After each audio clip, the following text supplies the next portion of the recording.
चीज आई। मेरे को एक इंसिडेंट याद आया अपनी स्कूल टाइम का, और उसकी एक बहुत इंपॉर्टेंट लेसन था जो मैंने वहां पे सीखा था, वो मैं तुम्हारे साथ शेयर करता हूँ, है ना। टाइम है अभी हमारी क्लास खत्म होने में 2 मिनट है, तो 2 मिनट वो एक इंसिडेंट तुम्हारे साथ शेयर करता हूँ। तुम्हारे स्कूल में MUN वगैरह होते होंगे, कुछ बच्चों को पता होगा MUN क्या होता है। हमारे स्कूल में पार्लियामेंट होते थे। पार्लियामेंट मतलब कि जितने भी स्कूल में बच्चे हैं, जैसे हम जब क्लास 10th में थे, तो क्लास 10th में जितने भी सेक्शन में बच्चे थे, उनमें से उन बच्चों को सेलेक्ट करते थे जो थोड़ा बहुत स्पीकिंग स्किल्स जिनकी अच्छी है, और उन सबको। तो मेरे को भी सेलेक्ट करा, और मेरे को सेलेक्ट करने के बाद मेरे को बनाया गया ओपोजिशन का लीडर। ठीक है, दो पार्टी बना देते हैं वो। एक होती है रूलिंग पार्टी, ठीक है, जैसे इंडिया में बीजेपी है, और एक होती है अपोजिशन पार्टी, जैसे इंडिया में कांग्रेस है। तो ऐसे 2 पार्टी बनाई जाती हैं टोटल बच्चों को।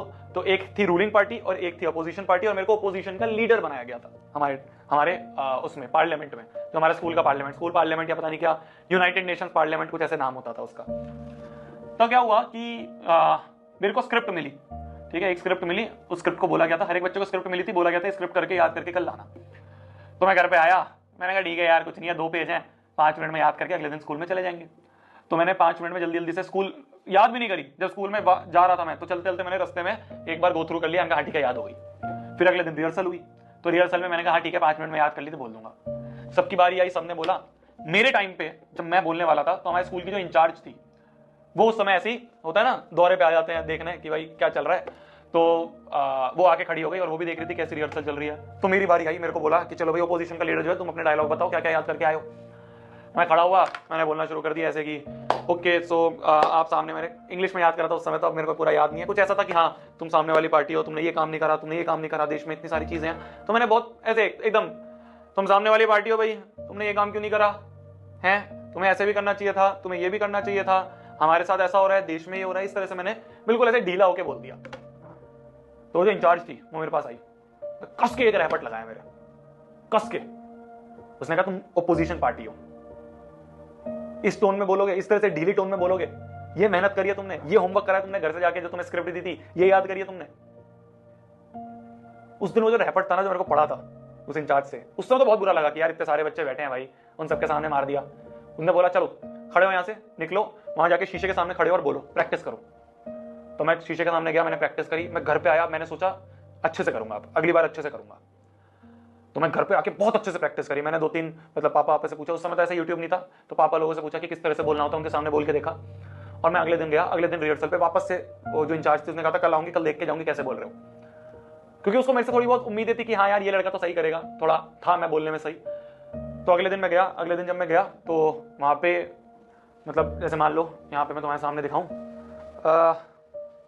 मतलब ऐसे मेरे जो डायलॉग थे वो ऐसे पन्नों में लिखे हुए थे। ठीक है, ऐसे पन्नों में ऐसे लिखे हुए थे, तो 2-3 पन्ने थे वो मेरे हाथ में थे ऐसे। तो अगले दिन जब मेरी बारी आई तो मैं खड़ा हुआ और मैंने कहा तुम, मतलब अब मेरे को ऑब्वियसली डायलॉग याद नहीं है, पर मैंने जो जोश से बोला उस समय, फुल ऐसे जोश से कि क्या कहते हैं, तुम रूलिंग पार्टी हो, तुम्हें ये करना आता है, तुम्हें ये आता है, ऐसे मैंने फाड़ के सारे पेपर फाड़ दिए, ऐसे उड़ा दिया भाई साहब सबके ऊपर, और ऐसे सारे पेपर सामने रख दिया कि ये कर रहे हो तुम, देश में ये चल रहा है तुम्हारा, ये कर रहे हो।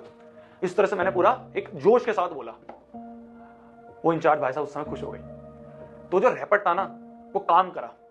मोरल ऑफ द स्टोरी जो मैंने आपको पूरी बताई उसकी ये है कि जब भी किसी काम को करो ना, मतलब ये डिस्कशन अभी हमारी टीम में चल रहा था पूरा बैठ के, तो मैंने उनको ये स्टोरी समझाई। मैंने कहा जब भी तुम किसी काम को करते हो ना, उसको परफेक्शन के साथ करो। ये मत सोचो कि यार सिर्फ नाम के लिए काम करना है कोई। जिस दिन तुम उसे परफेक्शन के साथ करना शुरू कर दोगे ना, वो आज ही तो कल काम आएगा। शायद वही सारी चीजें कि हम आज वीडियोस में इस हाई पिच लो पिच करके बोल पाते हैं, मोटिवेशनल वीडियो बना पाते हैं, सेमिनार में इतने सारे लोगों के सामने बोल पाते हैं, वो शायद वही एक रैपट था जो काम आया। तो इसलिए मतलब जो तुम्हारे स्कूल में भी होता होगा, तुम्हारे क्या कहते हैं, स्कूल में भी ऐसे ये सारी चीजें होती होंगी, इनमें पार्ट लो। और पार्ट सिर्फ इसलिए मत लो कि टाइम पास कर रहे हो, भाई साहब घुस जाओ उसमें पूरा। मैं आपको हमेशा बोलता हूं ना कि जब भी जो काम कर रहे हो उसमें अपना 100% दो। वो 100% देना ये था जिस दिन मैं सीख गया था, उस दिन मैं सीख गया था ये चीज।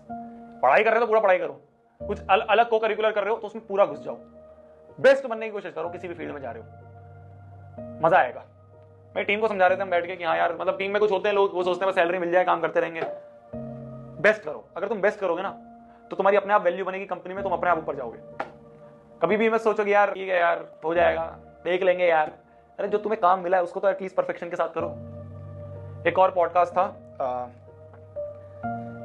था उसका, जो आपके इसमें हीरो है 12th फेल में, विक्रांत मैसी। इनका एक पॉडकास्ट था, उस पॉडकास्ट में उन्होंने एक चीज बताई, विक्रांत मैसी का एक छोटा सा रोल है एक और मूवी में जिसमें फरहान अख्तर भी है, कोई मूवी का नाम है दिल धड़कने दो। तो वो मूवी में विक्रांत मैसी का भी एक छोटा सा रोल है। तो वो उस मूवी की शूटिंग का एक इंसिडेंट बता रहे थे, कह रहे जब मैं उस शूटिंग पे जाता था ना, तो वो फरहान अख्तर की मूवी थी दिल धड़कने दो, फरहान अख्तर ने प्रोड्यूस करी है, उसकी बहन जो है, फरहान अख्तर की जो बहन है वही डायरेक्टर है। तो फरहान अख्तर एक तरह से मतलब उसके घर की मूवी है। तो विक्रांत मैसी ने एक चीज बताई कि यार जब मैं वहां पे जाता था ना रिहर्सल के लिए, तो जितने भी नए एज के एक्टर्स हैं वो सब तो वहां पे खड़े होकर स्क्रिप्ट याद करते थे कि हाँ यार ठीक है, ये डायलॉग बोलना है, ये डायलॉग बोलना है, ये डायलॉग बोलना है, ये डायलॉग बोलना है। और जो फरहान अख्तर था उस मूवी में, उनका जो रोल था, कह रहे वो एक ऐसा इंसान था जो घर से होमवर्क करके आता था, खाली अपना नहीं, इंसान सामने वाले के डायलॉग भी याद थे कि उसको क्या बोलना है। अब भाई वो फरहान अख्तर है यार, उसके घर की मूवी है, उनकी बहन डायरेक्टर है, वो चाहे तो वो फुल मौज में हो सकते हैं, वो उस दिन शूटिंग बंद भी कर सकता है कि नहीं मेरा मन कर रहा है छोड़ दो शूटिंग, पर वो इंसान तब भी अपना होमवर्क बेस्ट करके आ रहा है।